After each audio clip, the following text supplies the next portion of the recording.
Shalom Bapak Ibu Jemaat yang dikasihi Tuhan. Puji Tuhan, hari ini kita bisa berjumpa lagi dalam ibadah minggu yang dirangkaikan dengan perjamuan kudus. Hari ini hari Minggu tanggal 7 Maret 2021. Mari kita semua merendahkan hati di hadapan Tuhan. Kita bersaat teduh sejenak.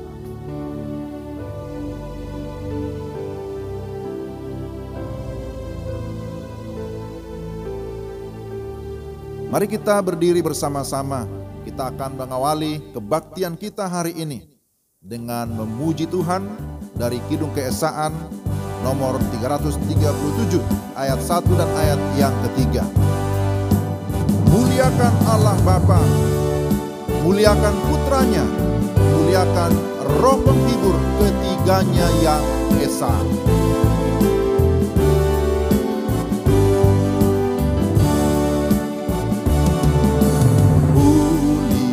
Muliakan Allah Bapa, muliakan Putranya, muliakan Roh Penghibur ketiganya yang esa. Haleluya, puji Dia dan selamanya.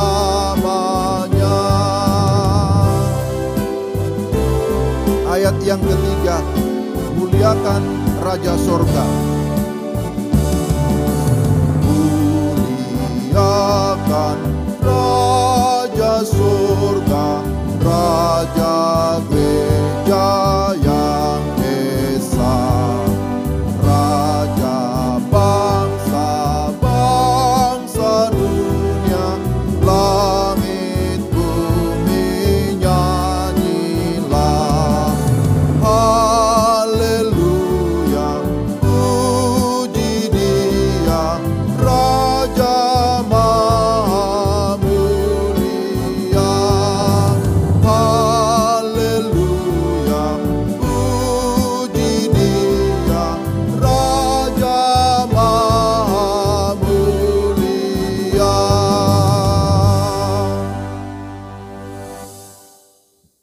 Pertolongan kita dalam kebaktian raya minggu ini dan perjamuan kudus adalah dalam nama Tuhan yang menjadikan langit dan bumi, yang memelihara kesetiaannya untuk selamanya, dan yang tidak pernah meninggalkan perbuatan tangannya.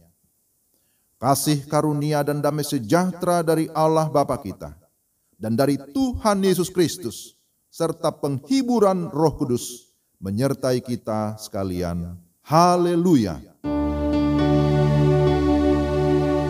Haleluya. Haleluya. Haleluya.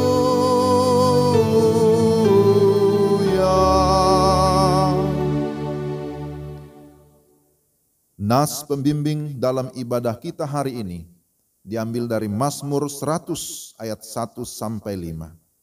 Mazmur untuk korban syukur. Bersorak-soraklah bagi Tuhan, hai seluruh bumi.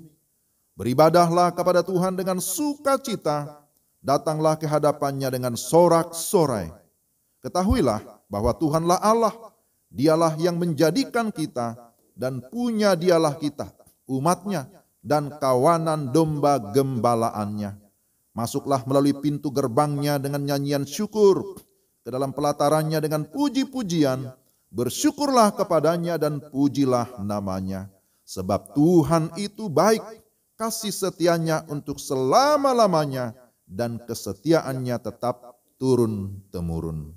Demikianlah nas pembimbing. Jemaat yang terkasih dalam Tuhan Yesus Kristus, marilah saat ini dengan rasa sesal dan malu kita merendahkan diri, mengaku segala dosa kita dengan hati yang takut akan Tuhan. Firman Tuhan, Yesaya 59 ayat 2. Tetapi yang merupakan pemisah antara kamu dan Allahmu ialah segala kejahatanmu, dan yang membuat dia menyembunyikan diri terhadap kamu, sehingga ia tidak mendengar ialah segala dosa. Karena itu saudara-saudara, berdasarkan firman Tuhan ini, mari kita masing-masing datang kepada Tuhan, memohon pengampunan dosa dari Tuhan. Mari kita berdoa. Bapa Surgawi, dalam nama Tuhan Yesus, kami datang ke hadapan hadirat-Mu dengan segala kerendahan hati. Kami mengucap syukur kalau kami ada sampai saat ini, semua oleh karena kemurahan Tuhan. Kami bisa menikmati hari demi hari. Kami bisa bersuka cita. Semua oleh karena Tuhan. Bahkan ketika kami menghadapi segala tantangan, bahaya, kesulitan, di sana pun kami percaya ada penyertaan Tuhan. Di dalam menjalani hari-hari kami juga menyadari bahwa kami sangat terbatas. Kami memiliki banyak kekurangan, kelemahan, bahkan dosa yang menyakiti hati Tuhan dan juga menyakiti hati sesama. Melalui perkataan, melalui pikiran, sikap, ataupun tindakan kami yang tidak berkenan kepada Tuhan. Maka saat ini Tuhan, di dalam segala kesadaran, kami mengaku bahwa kami adalah orang berdosa. Sesungguhnya kami tidak layak di hadapan-Mu. Karena itulah Tuhan, saat ini kami memohon dengan segala kerendahan hati. Ampunilah kami dari segala dosa kesalahan kami. Engkau kuduskanlah seluruh kehidupan kami ya Tuhan, sehingga kami layak untuk menyembah-Mu, layak untuk menerima segala berkat-berkat yang Tuhan sediakan bagi kami. Terima kasih Tuhan. Kami percaya ketika kami sungguh-sungguh mengaku dosa, maka Engkau mendengarkan kami. Engkau akan mengampuni segala dosa kami dan menyucikan kami dari segala kejahatan. Hanya di dalam nama Yesus Kristus, Tuhan dan penebus kami yang hidup, kami sudah berdoa dan mengucap syukur. Amin. Silakan duduk, Bapak Ibu jemaat yang dikasihi Tuhan. Dengarkanlah firman Tuhan sebagai berita anugerah dan petunjuk hidup baru. 1 Yohanes 5 ayat 11, dan inilah kesaksian itu. Allah telah mengaruniakan hidup yang kekal kepada kita, dan hidup itu ada di dalam Anaknya. 1 Korintus 6 ayat 19 sampai 20. Atau tidak tahukah kamu bahwa tubuhmu adalah bait Roh Kudus yang diam di dalam kamu, Roh Kudus yang kamu peroleh dari Allah, dan bahwa kamu bukan milik kamu sendiri, sebab kamu telah dibeli dan harganya telah lunas dibayar. Karena itu muliakanlah Allah dengan tubuhmu. Demikianlah petunjuk hidup baru. Kiranya Roh Kudus membantu kita untuk melakukan kehendak Allah dalam kehidupan kita sehari-hari. Amin. Bapak Ibu jemaat yang dikasihi Tuhan, tiba saatnya bagi kita untuk mendengarkan kebenaran firman Tuhan. Mari kita terlebih dahulu memuji dan menyembah Tuhan. Kekudusan-Mu Bapa, pengorbanan-Mu Yesus, penghiburan-Mu Roh Kudus, itulah yang membuatku terpesona. Mari kita dengan segenap hati menaikkan pujian ini untuk kemuliaan Tuhan. Kekudusan-Mu Bapa, pengorbanan-Mu Yesus, penghiburan-Mu Roh Kudus, membuatku terpesona. Tiada lagi kata, tiada lagi harta, tiada lagi daya selain memuji dan menyembah-Mu. Glory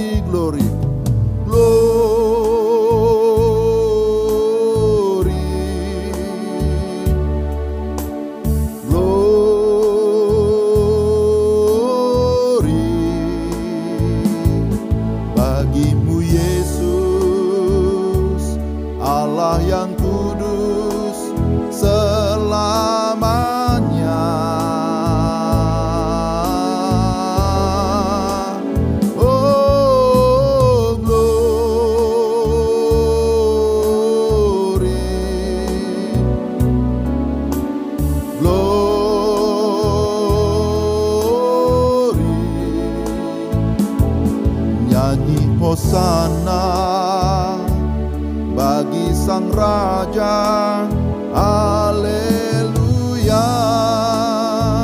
Kita ulangi sekali lagi. Kekudusan-Mu Bapa, pengorbanan-Mu Yesus, penghiburan-Mu Roh Kudus.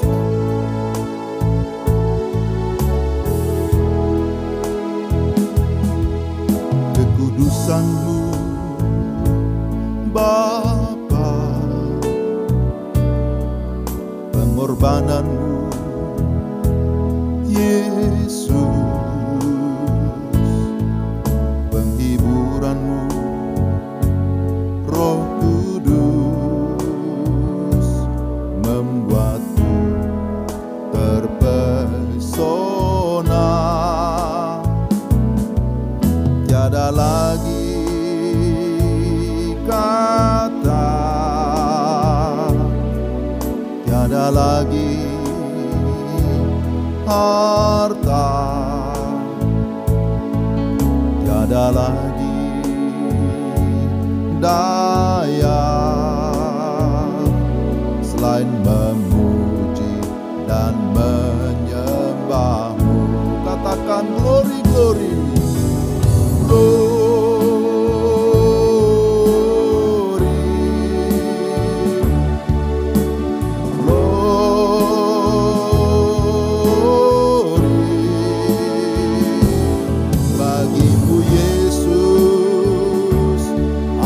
Yang kudus selamanya.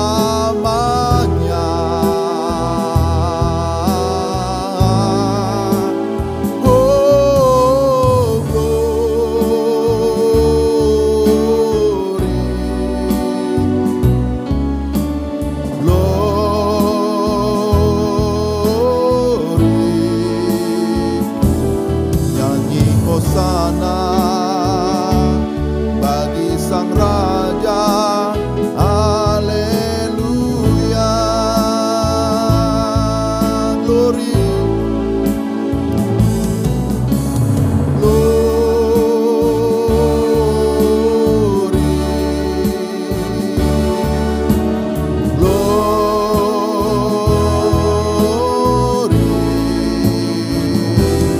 bagimu Yesus, Allah yang kudus selamanya.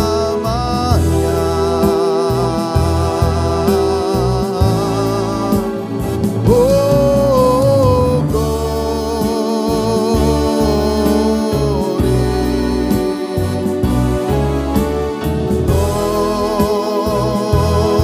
glory. Nyanyi hosana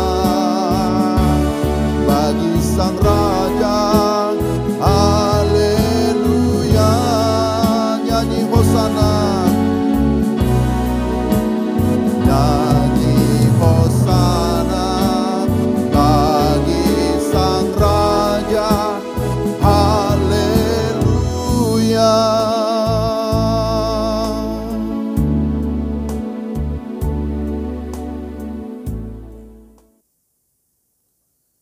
Jemaat yang dikasihi Tuhan, sebelum kita membaca dan merenungkan firman Tuhan, mari kita berdoa. Kami bersyukur ya Tuhan untuk kesempatan mendengarkan firman-Mu di dalam ibadah ini. Kami memohon supaya Allah Roh Kudus menerangi hati kami, memberikan hikmat dan pengertian, sehingga baik hamba-Mu yang menyampaikan, demikian pun semua jemaat yang mendengarkan, kami sama-sama dapat memahami firman-Mu, dan oleh firman-Mu iman kami semakin diteguhkan. Dalam nama Tuhan Yesus kami berdoa. Amin. Mari kita melihat Alkitab kita dan kita akan membaca dari Yohanes pasal 2 ayat 13 sampai 22. Demikian firman Tuhan. Ketika hari raya Paskah orang Yahudi sudah dekat, Yesus berangkat ke Yerusalem. Dalam bait suci didapatinya pedagang-pedagang lembu, kambing domba dan merpati, dan penukar-penukar uang duduk di situ. ia membuat cambuk dari tali, lalu mengusir mereka semua dari bait suci dengan semua kambing domba dan lembu mereka. Uang penukar-penukar dihamburkannya ke tanah, dan meja-meja mereka dibalikkannya. Kepada pedagang-pedagang merpati ia berkata, ambil semuanya ini dari sini. Jangan kamu membuat rumah Bapakku menjadi tempat berjualan. Maka teringatlah murid-muridnya bahwa ada tertulis, cinta untuk rumahmu menghanguskan aku. Orang-orang Yahudi menantang Yesus, katanya, tanda apakah dapat engkau tunjukkan kepada kami bahwa engkau berhak bertindak demikian? Jawab Yesus kepada mereka, rombak bait Allah ini, dan dalam 3 hari aku akan mendirikannya kembali. Lalu kata orang Yahudi kepadanya, 46 tahun orang mendirikan bait Allah ini, dan engkau dapat membangunnya dalam 3 hari. Tetapi yang dimaksudkannya dengan bait Allah ialah tubuhnya sendiri. Kemudian sesudah ia bangkit dari antara orang mati, barulah teringat oleh murid-muridnya bahwa hal itu telah dikatakannya, dan mereka pun percayalah akan kitab suci dan akan perkataan yang telah diucapkan Yesus. Demikian pembacaan firman Tuhan. Berbahagialah kita yang mendengar firman dan memelihara dalam hidup kita sehari-hari. Shalom Bapak Ibu yang dikasihi Tuhan, apa kabar hari ini? Saya berharap kita semua tetap dalam keadaan baik, dalam keadaan sukacita, memasuki minggu pertama di bulan Maret 2021. Kita sudah mendengarkan firman Tuhan pada minggu yang lalu. Jikalau Bapak Ibu mengikuti, maka minggu yang lalu temanya berkaitan dengan tanda orang beriman, yakni akan mengalami perubahan. Perubahan ke dalam, yakni ada perubahan pola pikir, sikap dan keterampilan. Tetapi juga perubahan keluar, yakni kehidupan yang menjadi berkat bagi dunia ini. Dan minggu ini tema kita memuliakan Kristus, Sang Bait Allah, adalah dengan menaatinya. Saudara yang dikasihi Tuhan, melalui tema ini kita dituntun untuk memahami lebih dalam tentang Bait Allah, sehingga kita tetap memuliakannya. Maka bagian yang pertama, kita akan melihat pemahaman tentang Bait Allah. Apa Bait Allah itu? Jikalau kita melihat kepada sejarah umat Allah, yaitu bangsa Israel, maka kita akan menemukan bahwa Allah memimpin mereka keluar dari perbudakan Mesir menuju kepada tanah perjanjian. Dan Tuhan menghendaki agar mereka beribadah dan menyembah kepada Allah di padang gurun selama mereka di dalam perjalanan menuju tanah perjanjian. Allah yang menyatakan diri adalah Allah yang maha kuasa. Mereka mengenalnya sebagai Allah Abraham, Allah Ishak, Allah Yakub. Tetapi kemudian secara pribadi juga menyatakan dirinya kepada Musa. Musa bertanya, kalau orang bertanya tentang namamu, siapakah namamu? Lalu Tuhan Allah berkata, aku adalah aku. Itulah yang sering disebut dengan YHWH, Yahweh. Begitu kita biasa menyebutnya. Saudara yang terselim Tuhan, di padang gurun Allah menyertai mereka siang dan malam dengan tiang awan dan tiang api. Namun selain itu, kehadiran Allah juga dinyatakan secara khusus di kemah suci. Kemah suci adalah tempat mereka menjalankan ritual atau ibadah keagamaan mereka yang memang sudah diatur berdasarkan hukum Taurat. Akan tetapi ketika mereka sudah sampai di tanah perjanjian, Allah memerintahkan mereka melalui Raja Israel tentunya untuk mendirikan bait Allah. ataupun bait suci. Bait Allah atau bait suci sama ya. Yang kemudian dibangun di Yerusalem. Bait suci itu dirancang pada masa Daud, tapi realisasinya itu dibangun pada masa Salomo menjadi raja Israel.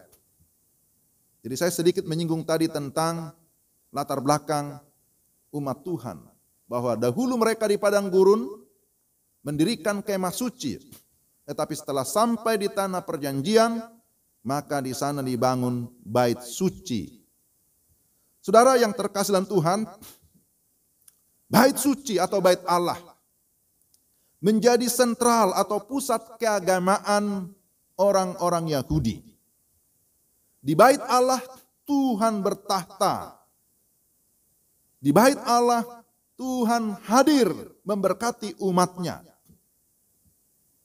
Dan umat Allah, bangsa-bangsa Israel, bangsa Israel maksudnya bukan bangsa-bangsa, memahami bahwa bait Allah itu memang bersifat sakral, kudus adanya, tidak boleh sembarangan. Sehingga mereka harus mengikuti peraturan bait suci yang memang sudah diatur berdasarkan hukum Taurat. Harus menjaga kekudusan bait suci.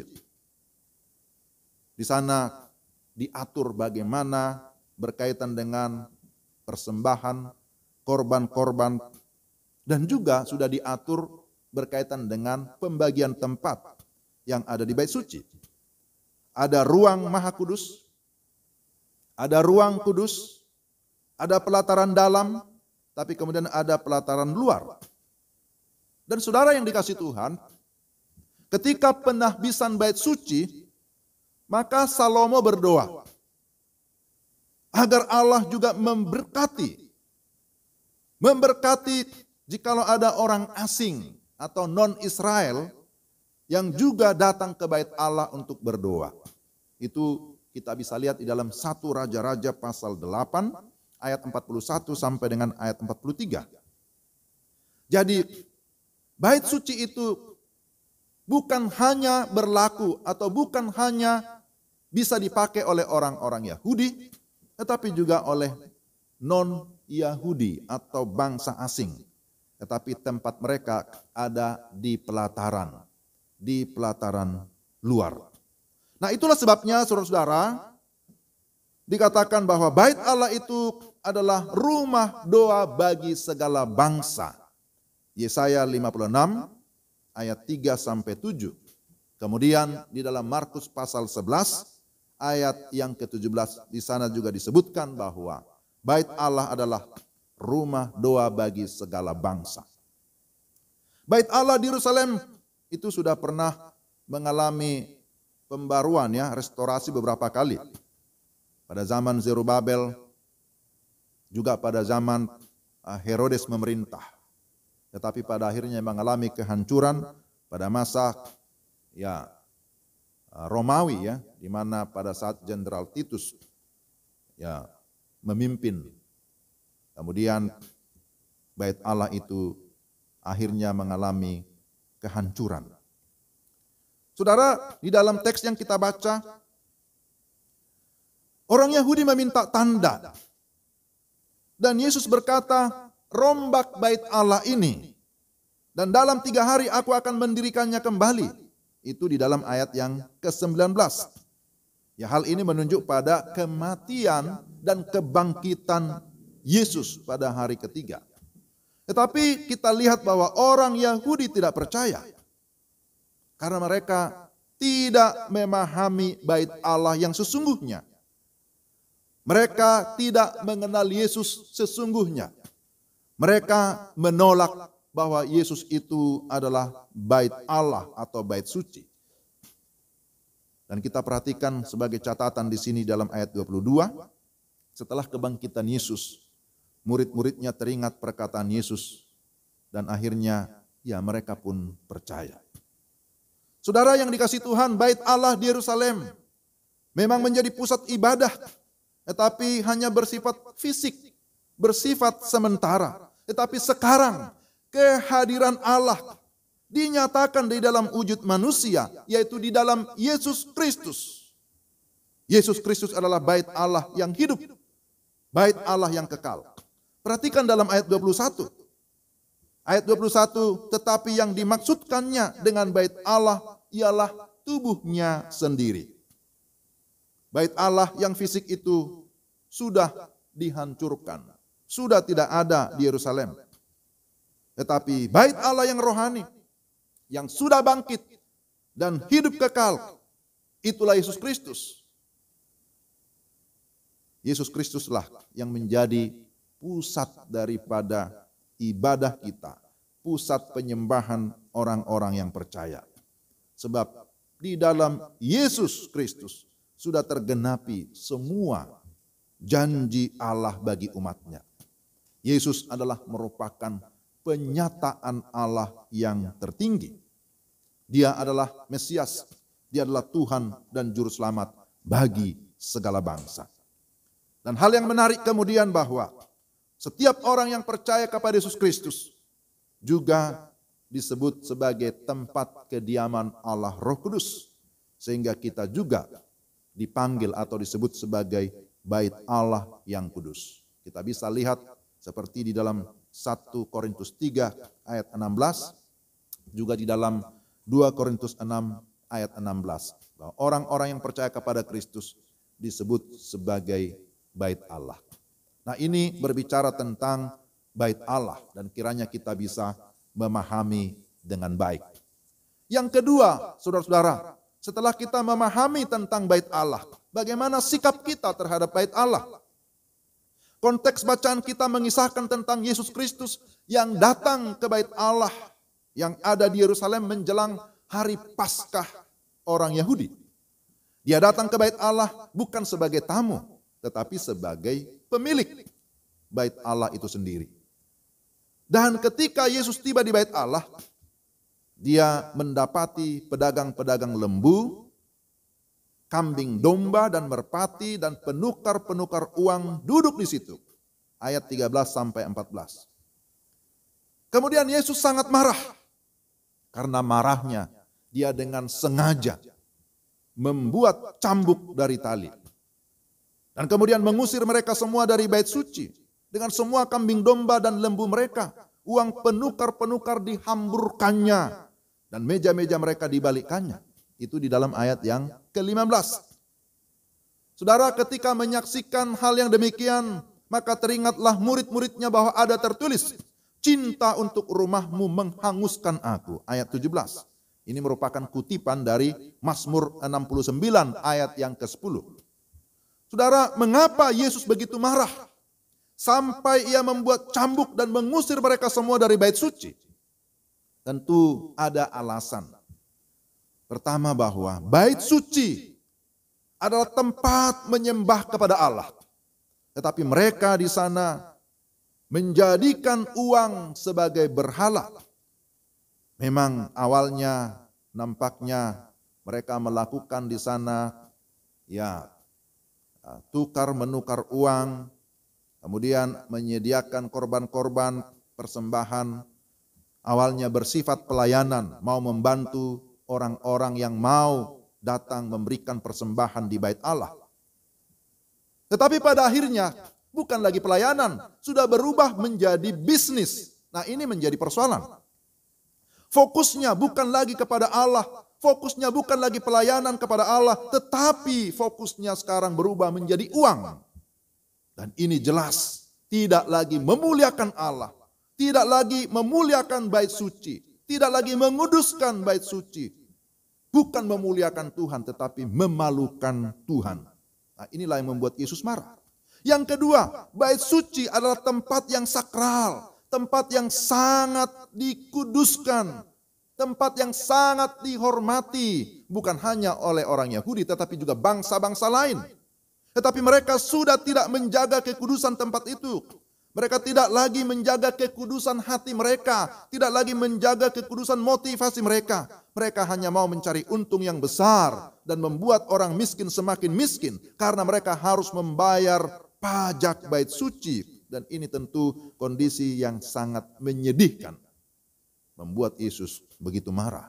Tapi yang ketiga, bait suci adalah rumah doa bagi segala bangsa. tetapi mereka telah menjadikannya sarang penyamun.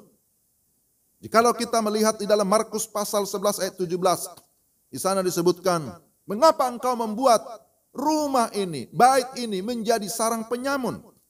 Yesus menyebut mereka sebagai penyamun atau perampok. Mengapa? Apakah semata-mata karena mereka berjualan di situ?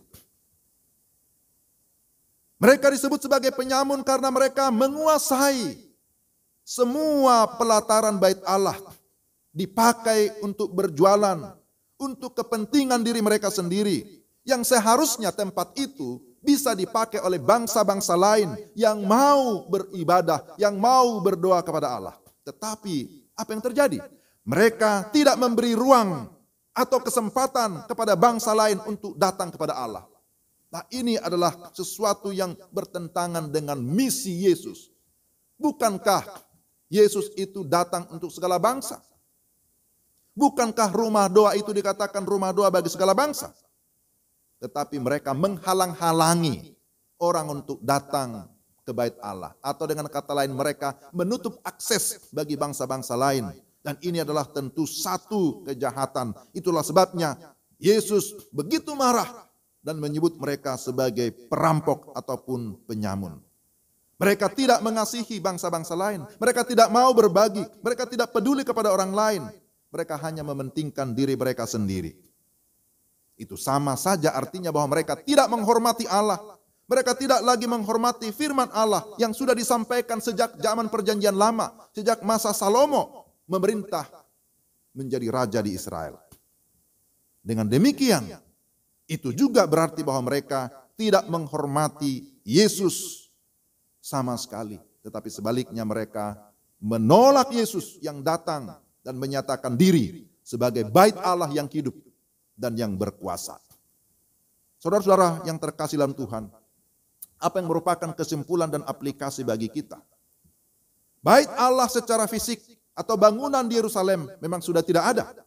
Namun bait Allah yang sejati, yaitu Yesus Kristus, kekal adanya. Yesus datang ke dunia menyatakan kehadiran dan kekuasaan Allah. Sebab memang dia adalah anak Allah. Artinya bahwa dia adalah Allah itu sendiri. Dia bukan hanya manusia biasa.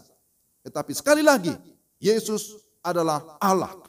Gereja atau orang percaya yang disebut sebagai bait Allah sudah dikuduskan melalui penebusan yang dikerjakan oleh Yesus di atas kayu salib. Maka karena itu kita harus hidup di dalam kekudusan. Menjadikan Yesus Kristus sebagai pusat kehidupan kita. Dia adalah Tuhan. Dia adalah teladan dalam kehidupan kita. Tetapi sekaligus dia adalah tujuan dari seluruh kehidupan kita. Kita hidup untuk memuliakan dia. Dengan cara bagaimana? Dengan cara menaati kehendaknya. Dengan cara menaati firman-Nya. Kehendaknya adalah supaya kita menyembah dia. Kehendaknya adalah supaya kita melayani dia. Kehendaknya adalah supaya kita mengasihi dia dengan segenap hati. Tetapi juga mengasihi sesama dengan segenap hati seperti diri sendiri. Amin. Itulah yang Tuhan mau. Menaati dia sebagai bait Allah. Menaati dia sebagai Tuhan. Maka kita harus menjadikan dia sebagai prioritas utama di dalam kehidupan kita. Ada pengakuan bahwa tanpa Kristus aku tidak bisa berbuat apa-apa. Ada kesadaran, ada pengakuan bahwa di luar Kristus aku tidak mungkin bisa berbuah. Bahwa tanpa Kristus aku binasa. Oleh sebab itu, mari kita hidup memuliakan dia dengan cara kita menaati amanatnya, menaati perintahnya. Firman Tuhan berkata sebagaimana tadi di dalam petunjuk hidup baru. Karena kita adalah bait Roh Kudus, kita adalah bait Allah. Maka mari kita memuliakan dia, memuliakan Allah dengan segala sesuatu yang ada pada kita. Memuliakan dia dengan harta yang Tuhan berikan kepada kita, jangan egois. Memuliakan dia dengan segala talenta atau karunia-karunia rohani yang Tuhan berikan kepada kita. memuliakan Dia dengan tubuh kita, memuliakan Dia dengan roh kita, memuliakan Dia dengan totalitas kehidupan kita. Hanya Dia yang layak dimuliakan. Dialah yang layak untuk ditinggikan. Sekali lagi, mari kita memuliakan Dia dengan cara kita taat kepada kehendak-Nya, memberitakan namanya, atau memberitakan amanat-Nya, memberitakan Injil kepada segala suku bangsa, supaya orang-orang lain juga bisa mengenal Yesus Kristus. Dialah bait Allah yang sejati. Dia adalah Tuhan dan penyelamat satu-satunya. Dialah sang pemilik kehidupan kita yang berkuasa atas seluruh kehidupan kita. Sekarang bahkan sampai selama-lamanya. Amin. Mari kita menundukkan hati kita. Kita mau berdoa mengucap syukur untuk firman Tuhan yang kita bisa dengarkan hari ini. Tuhan, terima kasih firman-Mu meneguhkan iman kami. Dan tolonglah kami supaya kami sungguh-sungguh memuliakan Allah dengan segala ketaatan, dengan melakukan apa yang merupakan kehendak Tuhan, dengan melakukan perintah Tuhan, menjadi berkat bagi dunia ini, bagi banyak orang, dimanapun kami berada. Dalam nama Tuhan Yesus, kami sudah berdoa. Amin. Jemaat yang dikasihi Tuhan, mari kita berdiri bersama-sama. Bersama seluruh orang percaya dan gereja dalam segala abad, marilah kita mengucapkan pengakuan iman rasuli di hadapan Allah dengan kesungguhan hati dan kita berkata, aku percaya kepada Allah, Bapa yang Maha Kuasa, Khalik langit dan bumi, dan kepada Yesus Kristus anaknya yang tunggal Tuhan kita, yang dikandung daripada Roh Kudus, lahir dari anak darah Maria, yang menderita sengsara di bawah pemerintahan Pontius Pilatus, disalibkan, mati dan dikuburkan, turun ke dalam kerajaan maut. Pada hari yang ketiga, bangkit pula dari antara orang mati, naik ke surga, duduk di sebelah kanan Allah, Bapa yang Maha Kuasa, dan akan datang dari sana untuk menghakimi orang yang hidup dan yang mati. Aku percaya kepada Roh Kudus, gereja yang kudus dan am, persekutuan orang kudus, pengampunan dosa, kebangkitan daging, dan hidup yang kekal. Amin. Silakan duduk Bapak Ibu yang dikasihi Tuhan. Jemaat yang dikasihi Tuhan, kita akan masuk dalam sakramen perjamuan kudus. Mari kita mempersiapkan seluruh kehidupan kita untuk menerima roti dan anggur yang melambangkan tubuh dan darah Yesus. Berserah kepada Yesus, tubuh, roh, dan jiwaku. Ku kasihi, ku percaya, ku ikuti Dia terus.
Jemaat yang dikasihi Tuhan Yesus Kristus, siapkanlah dirimu dan arahkanlah hatimu untuk menerima perjamuan kudus ini.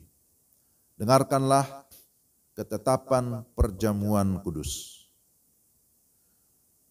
Pertama, hakikat perjamuan kudus. Perjamuan kudus dilaksanakan berdasarkan firman Allah sebagai peringatan akan kesengsaraan, kematian, dan kebangkitan Yesus Kristus. Roti melambangkan tubuh Yesus yang menderita dan mati untuk menciptakan tubuh baru, yaitu jemaatnya. Darah Kristus ditumpahkan di kayu salib untuk pengampunan dosa kita dan hidup yang kekal. Kedua, sikap menghadap perjamuan kudus. Hendaklah keberadaan tubuh, jiwa, dan roh kita tertuju hanya kepada penderitaan dan kematian Yesus Kristus. Hendaklah kita menyelidiki hati dan pikiran kita dan mengakui dosa-dosa kita di hadapannya. Apabila kita bermusuhan dengan orang lain, saudara, atau sesama anggota jemaat, maka kita wajib mengampuninya serta berdamai dengan dia. Janganlah hati dan pikiran kita melekat pada roti dan anggur yang kelihatan ini, melainkan dalam iman, carilah perkara yang di atas, di mana Kristus ada dan duduk di sebelah kanan Allah. Perjamuan kudus ini disediakan bagi mereka yang sudah lahir baru, dibaptis dewasa, atau sudah menerima sidi jemaat. Mari kita berdoa. Kami mengucap syukur kepadamu ya Tuhan, ada kesempatan bagi kami lagi untuk bersama-sama menerima pelayanan sakramen perjamuan kudus. Di hadapan kami sudah tersedia roti dan anggur yang melambangkan tubuh dan darah-Mu. Kami sudah siap untuk menikmatinya. Kuduskanlah hati dan pikiran kami, juga seluruh hati kami. Biarlah hanya tertuju hanya kepada Kristus yang sudah mati di atas kayu salib dan memberikan kami kepastian kehidupan yang kekal. Terima kasih Tuhan, kami sudah siap menerima perjamuan kudus ini. Di dalam Kristus Yesus Tuhan kami berdoa. Amin.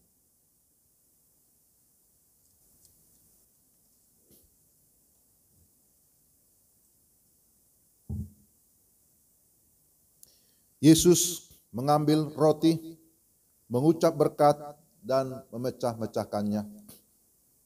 Lalu dia berkata, "Inilah tubuhku, ambillah, makanlah." Sesudah itu, ia mengambil cawan, mengucap syukur, dan berkata, "Minumlah kamu semua dari cawan ini, sebab inilah darahku, darah perjanjian yang ditumpahkan bagi banyak orang untuk pengampunan dosa. Ambillah dan bagikanlah di antara kamu." Sembari roti dan anggur dibagikan, kita memuji Tuhan. Tercurah darah Tuhanku di bukit Golgota.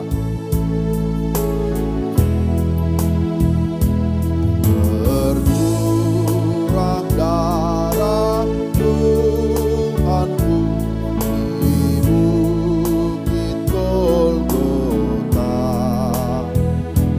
Yang mau bertobat ditebus, terhapus dosanya. Terhapus dosanya. Terhapus dosanya. Yang mau bertobat ditebus, terhapus dosanya. Jemaat disilakan berdiri. Sekarang peganglah roti di tangan kananmu dan angkatlah tinggi-tinggi. Sebab apa yang telah kuteruskan kepadamu telah aku terima dari Tuhan, yaitu Tuhan Yesus Kristus. Pada malam waktu ia diserahkan, ia mengambil roti dan sesudah itu ia mengucap syukur atasnya. Ia memecah-mecahkannya dan berkata, "Inilah tubuhku yang diserahkan bagi kamu. perbuatlah ini menjadi peringatan akan aku. Saudara yang dikasihi Tuhan, kita bersyukur bahwa oleh karena kasih-Nya yang ajaib, Dia memberikan tubuhnya mati di atas kayu salib untuk menggantikan kita. Karena itu, mari kita mengucap syukur. Makanlah.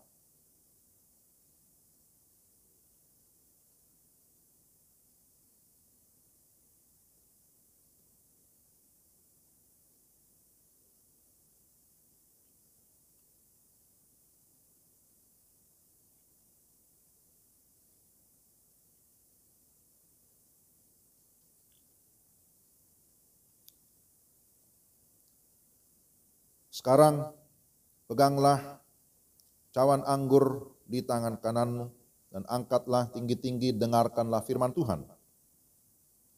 Demikian juga ia mengambil cawan sesudah makan dan berkata, cawan ini adalah perjanjian baru yang dimeteraikan oleh darahku. Perbuatlah ini setiap kali kamu meminumnya, menjadi peringatan akan aku. Saudara yang dikasihi Tuhan, kita bersyukur bahwa oleh darah Kristus yang mahal, yang tak bercacat dan tidak bernoda itu, kita sudah dikuduskan, kita sudah diampuni, kita sudah ditebus. Karena itu, bersyukurlah, minumlah.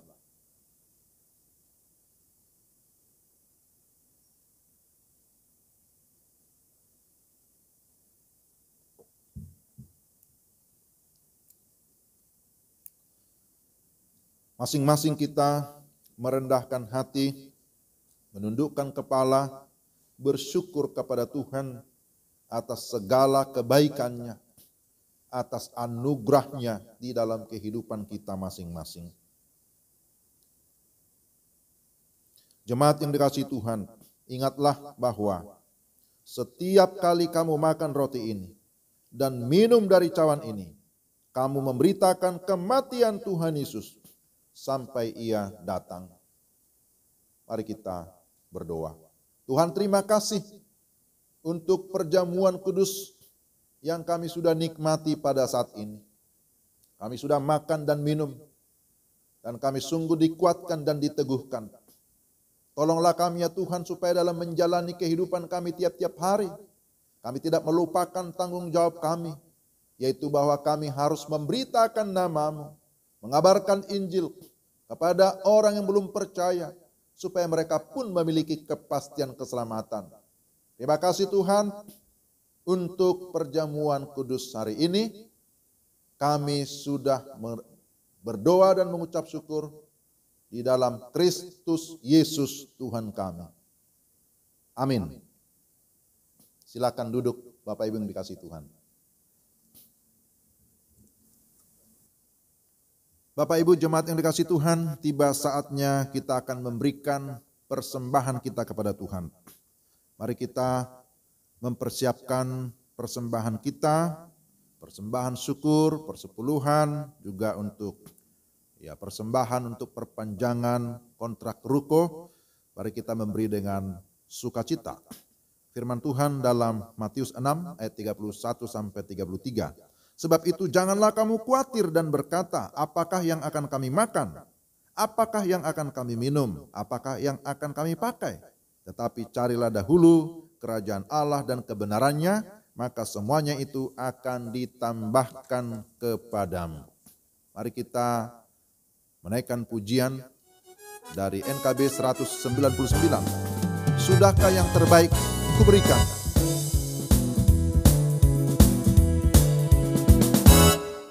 Sudahkah yang terbaik kuberikan kepada Yesus Tuhanmu? Besar pengorbanannya di Kalvari, diharap yang terbaik dariku. Berapa yang terhilang telah ku cari,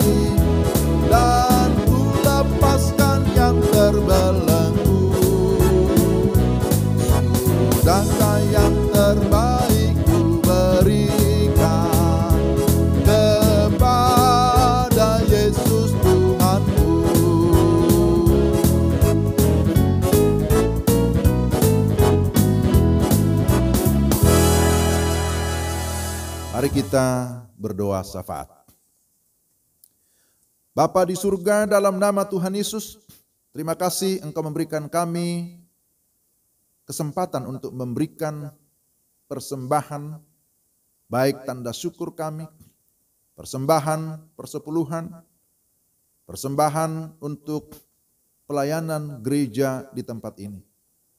Kami berdoa supaya Tuhan menguduskan semua persembahan itu sehingga bisa dipakai untuk pekerjaan mulia di tengah-tengah gerejamu. Doa kami Engkau berkati juga semua jemaat-Mu yang sudah memberikan persembahan. Tuhan memberkati di dalam pekerjaan, Tuhan memberkati di dalam keluarga. Bahkan yang belum sempat memberikan persembahan hari ini, Tuhan juga semakin melimpahkan berkat-Mu. Sehingga di kesempatan berikutnya kami bisa sama-sama bersukacita oleh karena kami bisa memberi. Tuhan, kami mengucap syukur Engkau senantiasa memberikan kami keamanan, memberikan kami kesempatan untuk beribadah sekalipun di masa pandemi. Tapi kami tetap dapat menikmati firman-Mu, dapat menikmati puji-pujian, menikmati persekutuan di rumah masing-masing. Tuhan, kami berdoa supaya Tuhan memberikan kami pengenalan akan Tuhan yang lebih dalam. Juga Engkau senantiasa menumbuhkan iman kerohanian kami, supaya kami tetap menjadi pribadi yang kuat, yang tangguh. Sehingga apapun persoalan yang sedang kami hadapi, kami tidak menjadi lemah, tetapi kami tetap dapat bertahan bahkan mengalami kemenangan iman, semua oleh karena pertolongan Tuhan. Bapa di surga, saat ini kami berdoa menyerahkan semua pelayanan kami di gereja ini. Tuhanlah yang memberkati para pendeta dan semua majelis jemaat, supaya kami dapat melakukan bagian kami masing-masing dengan penuh tanggung jawab. Kerinduan kami adalah supaya gerejamu terus mengalami kemajuan.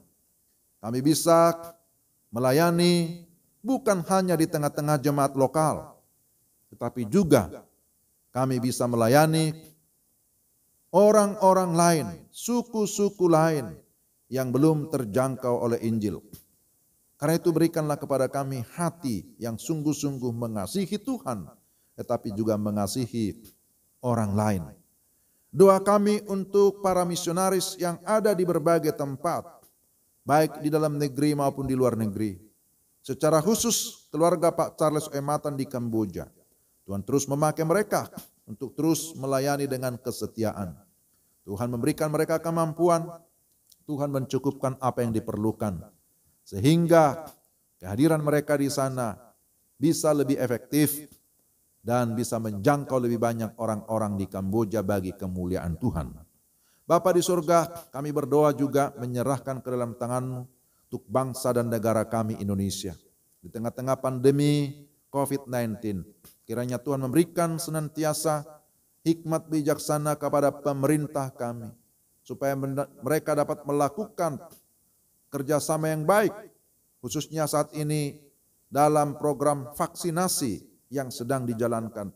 Kiranya semua berjalan dengan baik, sehingga melalui program ini penyebaran virus akan semakin berkurang, dan juga orang-orang yang terpapar juga semakin berkurang. Dan harapan kami supaya COVID ini bisa segera berhenti, bisa segera berlalu. Itulah harapan kami supaya situasi bisa kembali normal, bekerja secara normal, belajar dan lain sebagainya. Doa kami Engkau memberkati pemerintah kami dari pusat sampai ke daerah. Berkati lembaga-lembaga tinggi negara, baik itu yudikatif, legislatif, juga lembaga kepolisian dan juga TNI. Tuhan juga memberkati supaya mereka tetap dapat menjalankan tugasnya dengan baik. Beberapa daerah yang masih ada bencana alam akibat longsor, banjir, kiranya Tuhan juga menolong mereka dengan cara Tuhan melalui gereja, melalui lembaga-lembaga keagamaan, melalui pemerintah, sehingga mereka bisa mendapatkan perhatian yang layak. Kami berdoa ya Tuhan, menyerahkan setiap orang-orang mengalami kesusahan, penderitaan, kemiskinan, yatim piatu, para janda miskin, orang-orang terlantar. Kiranya mereka pun dapat mengalami kasih Tuhan di tengah-tengah situasi yang sulit pada masa-masa sekarang ini. Kami berdoa menyerahkan gerejamu di tempat ini. Kiranya Tuhan terus menolong supaya semua jemaatmu dari anak-anak kecil, remaja pemuda, orang tua, lansia tetap dapat bertumbuh di dalam iman, di dalam pengharapan, di dalam kasih.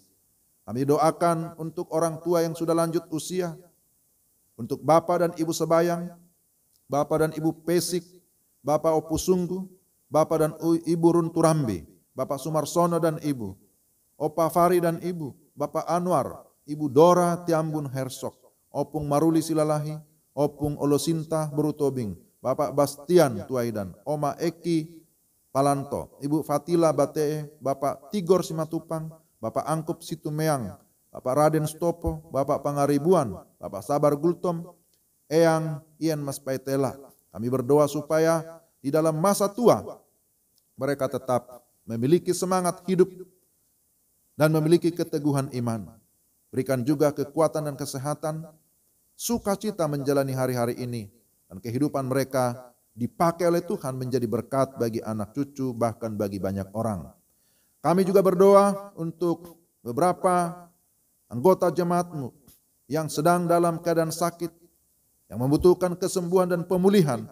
Doa kami untuk Ibu Selvi Remref Opung Maratur Panggabean, Ibu Suti Sitompul, Ibu Oce Paulina, Ibu Rosita, Bapak Siaji Simatupang, Bapak Priska Pelealu, Adik Mikael Tirtawinata, Ibu Kristina Ramona Bulan, Opung Sindi, Bapak Sumiarjo Pak Pahan, Bapak Tatit Putri Agape, Bapak Penatua Markus Subali, Eyang Muji Rahayu, dan jikalau masih ada yang lain yang dalam keadaan lemah, dalam keadaan sakit, kami doakan semuanya kiranya Tuhan memberikan kesembuhan.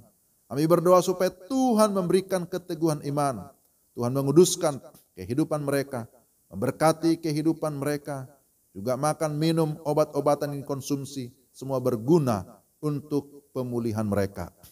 Kami berdoa juga menyerahkan anak-anak berkebutuhan khusus, Benyamin Tanjung, Daniel Gunawan, dan juga anak-anak yang ada di SLB Kiriakon. Tuhan meneguhkan iman mereka, Tuhan terus memberkati kehidupan mereka, sehingga mereka pun tetap dapat menjadi berkat di tengah keluarga maupun di tengah lingkungan di mana mereka berada. Kami berdoa ya Tuhan, menyerahkan ke dalam tangan-Mu juga untuk beberapa anggota jemaat yang berulang tahun di sepanjang minggu ini. Doa kami untuk Ibu Lady Monita Togatorop, Bapak Edi Fahyudi, Adik Timothy Alessandro Situmorang. Kami mengucap syukur bahwa oleh karena kasih dan kemurahan Tuhan, mereka tetap dapat menikmati sukacita. Tuhan berikan kepada mereka kekuatan dan kesehatan. Tuhan tambah-tambahkan iman mereka, sehingga mereka senantiasa bergantung kepada Tuhan. Semakin mengasihi Tuhan, tetapi juga semakin mengasihi sesama, sehingga kehidupan mereka menjadi berkat bagi banyak orang. Bapa, kami serahkan seluruh kehidupan kami, masing-masing. Engkau melihat hati kami, Engkau mengetahui keberadaan kami, Engkau mengetahui bahkan masa depan kami. Karena itu kami tidak ragu, kami tidak khawatir, tapi kami percaya ketika kami mencari dahulu kerajaan Allah dan kebenarannya, maka Engkau akan memberkati kami. Engkau akan menambahkan segala sesuatu sesuai dengan kehendak-Mu yang merupakan kebutuhan kami. Terima kasih Bapa, inilah seluruh hidup kami. Inilah doa syafaat kami yang kami naikkan kepadamu. Hanya di dalam nama Tuhan kami Yesus Kristus yang sudah mengajar murid-muridnya berdoa bersama-sama. Bapa kami yang di surga, dikuduskanlah namamu. Datanglah kerajaan-Mu. Jadilah kehendak-Mu di bumi seperti di surga. Berikanlah kami pada hari ini makanan kami yang secukupnya. Dan ampunilah kami akan kesalahan kami, seperti kami juga mengampuni orang yang bersalah kepada kami. Dan jangan membawa kami ke dalam pencobaan, tetapi lepaskanlah kami daripada yang jahat. Karena Engkaulah yang punya kerajaan dan kuasa dan kemuliaan sampai selama-lamanya. Amin. Bapak Ibu jemaat yang dikasihi Tuhan, kita sudah tiba di penghujung kebaktian kita hari ini. Mari kita berdiri bersama-sama dan kita akan menaikkan pujian penutup. Segala puji dan hormat, kemuliaan dan kuasa bagi Dia selama-lamanya.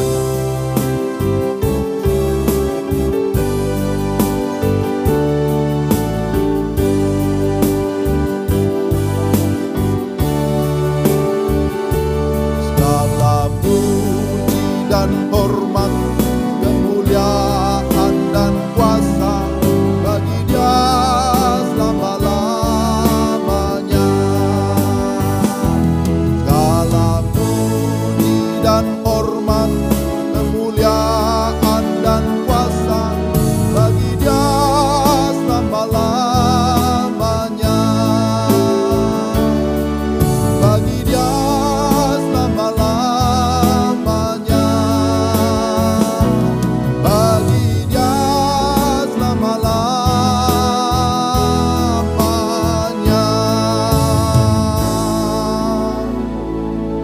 Jemaat yang dikasihi Tuhan, arahkanlah hatimu kepada Tuhan, terimalah berkat-Nya.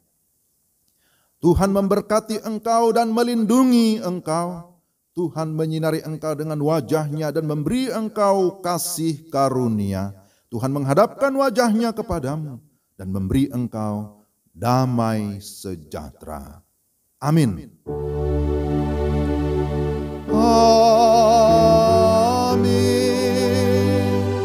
Amin.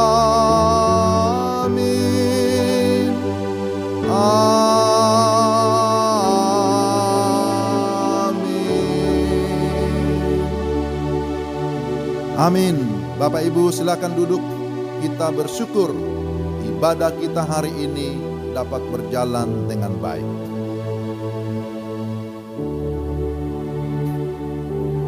Ya, atas nama pendeta, gembala, dan semua majelis jemaat, saya mengucapkan selamat hari Minggu bagi kita sekalian. Mari kita tetap bersemangat hidup memuliakan Tuhan dengan menaati segala perintah-Nya, melakukan kehendak-Nya, hidup sesuai dengan kebenaran firman-Nya. Dan jangan lupa kita tetap mengikuti prokes supaya kehidupan kita tetap menjadi berkat dimanapun kita berada. Sampai jumpa pada minggu yang akan datang. Shalom.